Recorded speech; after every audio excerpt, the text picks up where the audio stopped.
Welcome to the art studio today, where we will be creating some artwork in the style of Jackson Pollock and Vance Kirkland.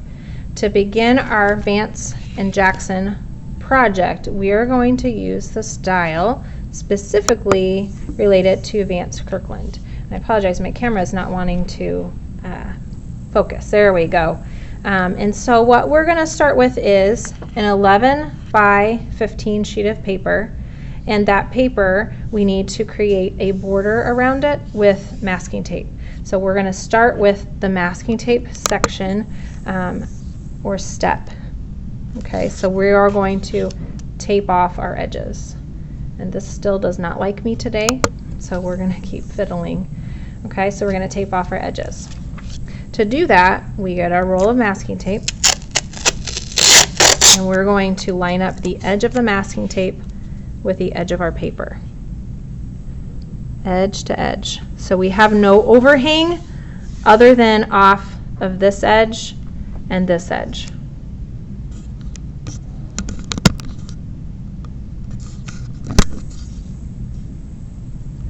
Okay, so then I'm going to tear, and I'm going to go on. Oh, I got an extra tear on that one. Let me get a new roll of masking tape. That might help a little bit. So we'll peel, and we'll do the same thing on this one, edge of our masking tape to the edge of our paper, and we'll do this all the way around our sheet. So we'll flip it, edge to edge. I really don't know why this won't focus on me or stay focused. And again, edge to edge.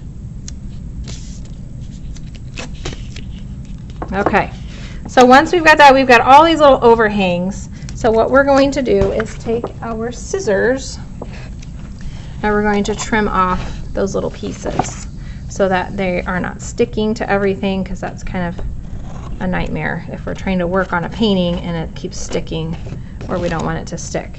So I'm trimming, I'm not cutting my paper, I'm just cutting the masking tape. That's why I go from the back, so I can see where my paper edge is easily. I'm not trying to guess. Okay, and this is our last side. So we've cut that piece off, and we flip it back over, and we can see our taped border. Okay, so the second almost the most important step for this, because when we put these in the drying rack today, they're all going to look very, very, very similar. So we're going to flip it to the back, and we're going to put our name on it. Probably a good idea, instead of using Sharpie, to use pencil or pen so it doesn't show through your paper. I think mine's pretty good. I'll use a dark color on that. But that saves you from having to run into that problem. All right, so our second step is to start getting our materials. So we are going to gather our materials, which are going to be a watercolor palette. Should be at your table already. These are liquid watercolors, so you can see them very runny and liquidy in those cups. They do come with lids, so we'll put those on at the end of the day. We will get a cup of water. My water is green right now. We'll have to switch that out here in a second. And then each table should also have a couple of large flat brushes that we're going to use for this first step of this project. So let me go get my water rinsed out and add some new.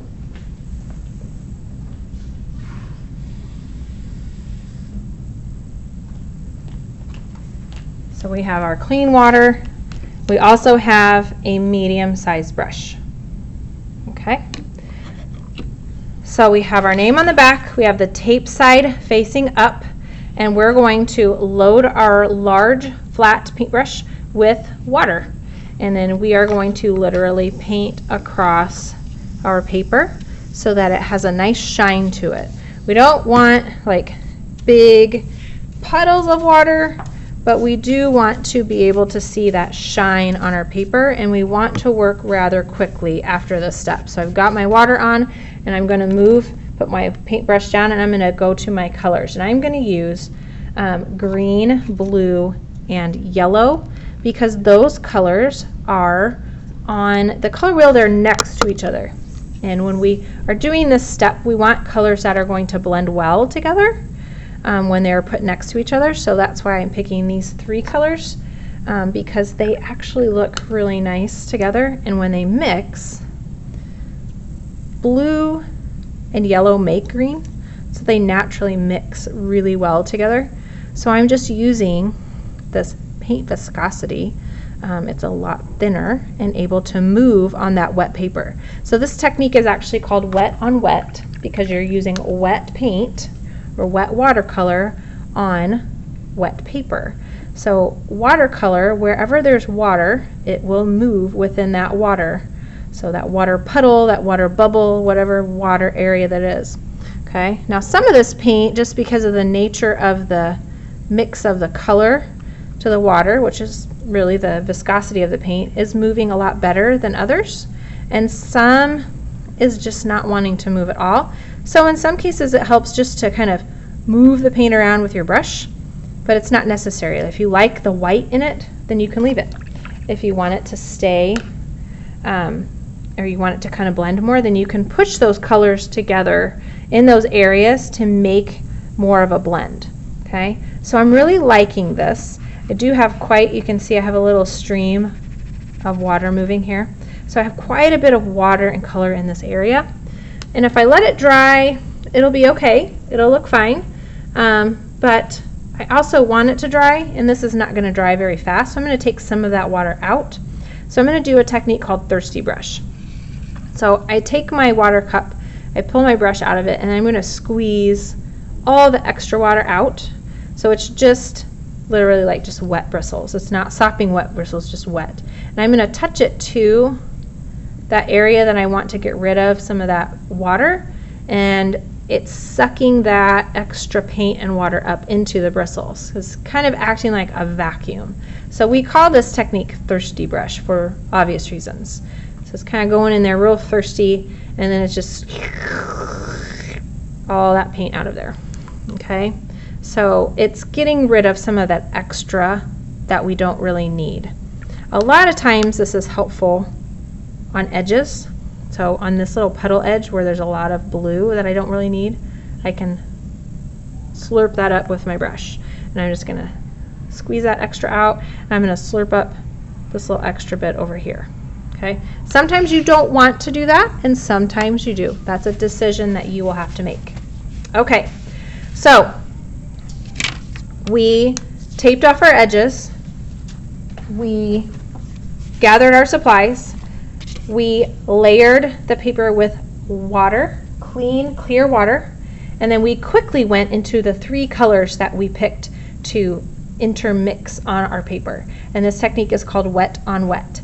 You are welcome to pick between 2 and 3 colors, but those colors need to be next to each other on the color wheel, or what we call analogous colors. After you have created or finished this portion of the painting, you are going to leave it on your table. Again, you are going to leave it on your table and just slide it to the side. As excited as you will be to show someone your painting, ask them to come look at it rather than you carry it to them, because what happens is all of these colors will run and muck together, and then you're left with a mud instead of all these beautiful vibrant colors that you have on your paper right now.